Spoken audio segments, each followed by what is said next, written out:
వాళ్ళ లండన్‌లో గిట్ల తెలంగాణ కాంగ్రెస్ పార్టీ పోటీ చేస్తే ఖచ్చితంగా గెలిచేటట్టున్నారు కదా! అగో అట్లున్నది ఎన్ఆర్ఐలల్ల రేవంత్ సార్‌కున్న పతారా చూస్తుంటే. దావోస్‌కెళ్ళి లండన్‌కు పోయిండుగా సీఎం సారు. ఇగ ఎన్ఆర్ఐలంతా సార్‌ను గ్రాండ్‌గా ఎదుర్కున్నారు. ఈ ఎన్ఆర్ఐలను చూడంగానే మస్తు హుషారొచ్చినట్టున్నది సార్‌కు.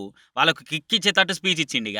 అంతేకాదు అసలు లండన్‌లో ఇంతవరకు ఏ మంత్రి, ఏ సీఎంకు సాధ్యపడని రికార్డు కొట్టిండు రేవంత్ సారు. బ్రిటన్‌లో ఉన్న తెల్లోళ్ళంతా రేవంత్ సార్ కోసం కదిలొచ్చిర్రు. ఒక రాజకీయ నాయకుని కోసం 3000 మందికి మీదనే లండన్‌కు తరలొచ్చుడనేది చిన్న ముచ్చట కాదు. మాస్ లీడర్ అంటే ఏందో ఇట్లుంటదని సార్ స్పీచ్ వీడియోలను సోషల్ మీడియాలో ఫ్యాన్స్ షేర్ కొట్టుకుంటున్నారు. అయితే ఈడ ఇంకో ఇంట్రెస్టింగ్ ముచ్చట ఏందంటే ఏ రాష్ట్ర సీఎం అయినా బయట దేశం పోతే ఆ రాష్ట్ర పబ్లిక్ లేకుంటే ఆయన పార్టీలు జిందాబాద్లు కొడతారు కదా. కానీ for the first time in India Revanth sir కోసం వచ్చిన అభిమానులల్లా చాలా మంది జై ఎన్టీఆర్, జై బాబు, జై రేవంత్, జై కాంగ్రెస్ అనే నినాదాలు ఒక పక్క, జై సీఎం, జై జై సీఎం అనే నినాదాలు ఇంకో పక్క.